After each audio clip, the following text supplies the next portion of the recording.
merupakan satu penampilan yang menarik orang untuk mendekati kita, dan kata lain menggoda ataupun memukau orang. Ya, ini yang dimaksudkan oleh Allah Subhanahu Wa Taala.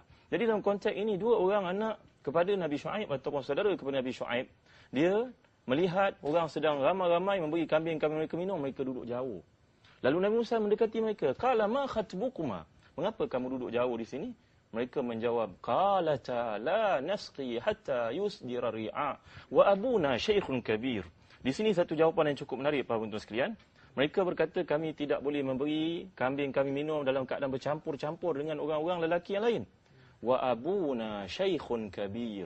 Dan bapa kami merupakan orang yang sudah tua yang tidak mampu menjalankan tanggungjawab untuk bekerja. Kami ambil kesempatan itu kerana Nabi Syuaib atau saudara Nabi Syuaib ini dimaksudkan di sini, tidak ada anak lelaki selain mereka. Nah, sekarang ada dua syarat yang utama. Nombor satu, jangan bercampur secara galak melampau-lampau.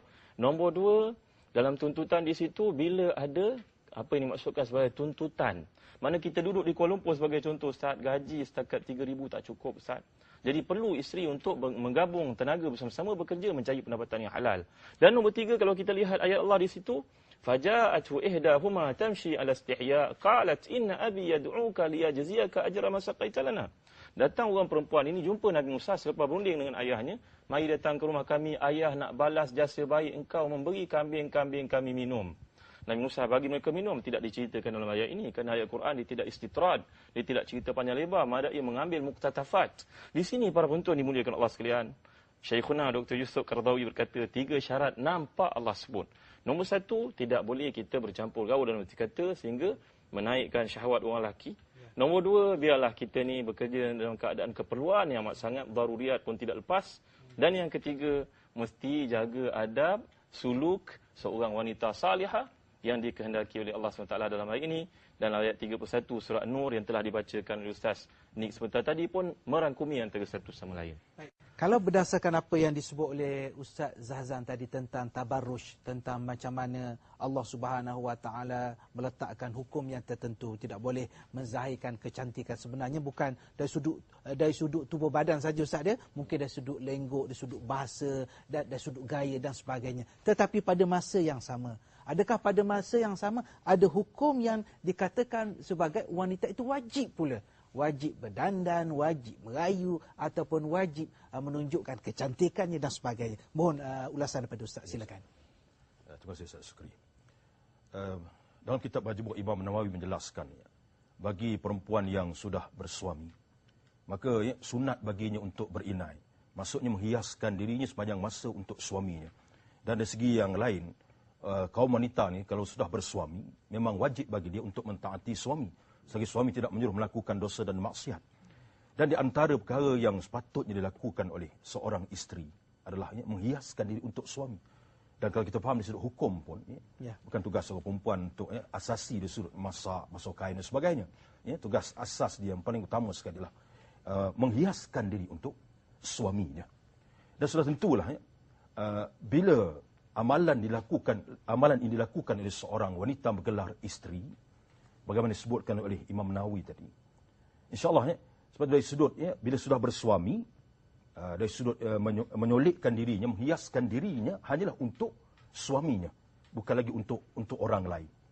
Dan timbulkan masalah ni, kadang kaum wanita ataupun pihak isteri mungkin ada yang tidak memahami, adakah sepanjang masanya untuk dia berhias di dalam rumah, kemudian keluar daripada rumah dan dalam keadaan yang sama, untuk dia bergincu, pakai lipstik, selagi yang halal lah, tidak yang haram. Dan ini satu perkara yang boleh menarik perhatian suami. Dan saya tidaklah menyatakan hanya untuk sebelah isteri, suami pun begitu. Cuma kita fokuskan pada kaum isteri bila kita menyebutkan soal tabarus ini. Jadi bagi yang sudah bersuami, memang perhiasan hanya untuk suaminya. Dan boleh masuk dalam kategori nusus terhaka seandainya isteri itu tidak menghiaskan diri untuk suami, dan bila suami balik ke rumah, saya merasakan seolah-olah sesuatu yang tak kena, menghidu bau yang busuk daripada isteri. Balik ke rumah sama pensan. Contohnya lah. Jadi dalam persoalan ini, kaum wanita kena fahamlah. Besar pahala di sisi Allah Subhanahu Wa Taala. Bila suami balik, sudah tercium bau yang semerbak, harum wangi. Subhanallah lah. Dan suami tidak akan mengalihkan perhatiannya kepada orang lain. InsyaAllah. Bila dah di rumah di bau wangi, suasana di luar bau yang tidak wangi, itu katakan Dia kena maintain. Ya. Kaum wanita ni yang setelah bergelar isteri kena maintain. Kadang-kadang ini setelah dia 2-3 tahun, alhamdulillah wangi. Tapi habisnya 5-6 tahun kemudian lain pula jadinya. Suami balik katanya dulu semua harum wangi, sekarang subhanallah ustaz. Semua buat hapak busuk pula dia kata gitu. Subhanallah. Dan bagi yang belum bersuami, Imam Nawawi menyatakan bahawa makruh baginya untuk berinai. Contohnya, sekiranya dia tidak dalam keadaan berihram. Maksudnya apa dia? Tidak menampakkan ni bagi yang belum berkahwin. Jangan dia buat sesuatu untuk mendandan dirinya untuk menarik perhatian lelaki yang lain. Sehingga Zazan pun dah jelas tadi. Sehingga kalau keluar rumah katakan tergedik-gedik. Yang ini yang mesti kita faham. Kategori wanita yang sudah bersuami dan anak dara yang masih lagi belum bersuami. Kadang-kadang ada suami mengeluh. Allah di rumah ustaz, bau macam-macam bau minyak. Kalau di rumah subhanallah, nak keluar ni, nak ke mana ni? Nak pergi masa malam bang. Allah wangi sungguh. Tapi bila suami balik, subhanallah, macam-macam bau yang tidak menyenangkan suami. Jadi dalam persoalan ini amat penting kepada kita memahami. Bukan tidak boleh berdandan. Memang Islam itu indah, cantik. Memang Allah suruh orang umat Islam ni, lelaki dan perempuan berdandan mengikut syariat lah. Bukan kata mengikut kata hati. Kadang-kadang sampai isteri berdandan pun sampai katakan berlebih-lebihan. Suami tak pernah tengok, balik suami tengok satu macamnya, bedak bertumpuknya. Jadi lain pula. Dalam keadaan Islam ni bersederhana. Khairu umur awsatuha. Yang paling penting bersederhana dan tidak melanggar batas-batas syarak. Dan paling penting sekali, kalaulah seorang contohnya sama ada isteri ataupun anak dara, kalau keluar daripada rumah bau yang menusuk kalbu, sehingga menarik perhatian lelaki yang lain. Dan hadis ada dijelaskan sehingga boleh dikatakan dia seorang penzina, sehinggalah dia balik ke rumah dimaafkan oleh suaminya, malaikat mengutuknya.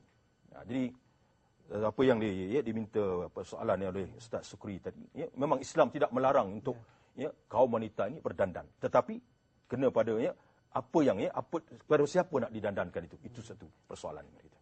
Terima kasih pada Ustaz ni. Apa yang dapat kita gambarkan di situ, bagaimana Islam ni dia mengambil berat tentang kita.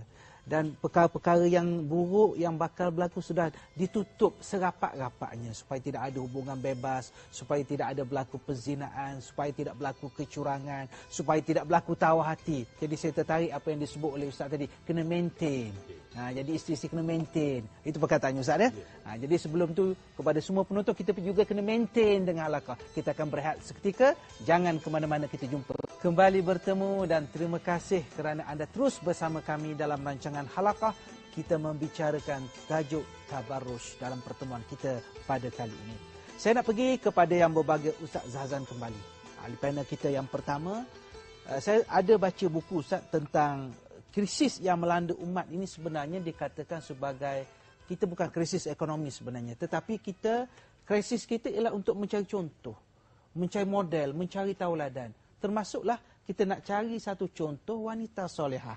Tetapi dalam sejarah Islam yang panjang, ada watak-watak tertentu, wanita-wanita solehah, sama ada ianya isteri-isteri Rasulullah, sama ada ianya sahabiat, yang sebenarnya bila kita baca, bila kita renung, barulah kita nampak betapa indahnya kecantikan akhlak mereka, dan kita lihat bagaimana pegangan mereka kepada agama, dan begitu juga khidmat mereka kepada suami-suami mereka. Jadi bagaimana kalau Ustaz boleh kongsi kita barang dalam masa 2-3 minit ini, satu kisah ataupun dua kisah untuk supaya memberi satu motivasi kepada muslimat kita, kepada wanita kita, mudah-mudahan kita mengambil semangat daripada orang-orang yang memang telah terbukti, proven bahawa mereka adalah contoh yang terbaik. Silakan Ustaz.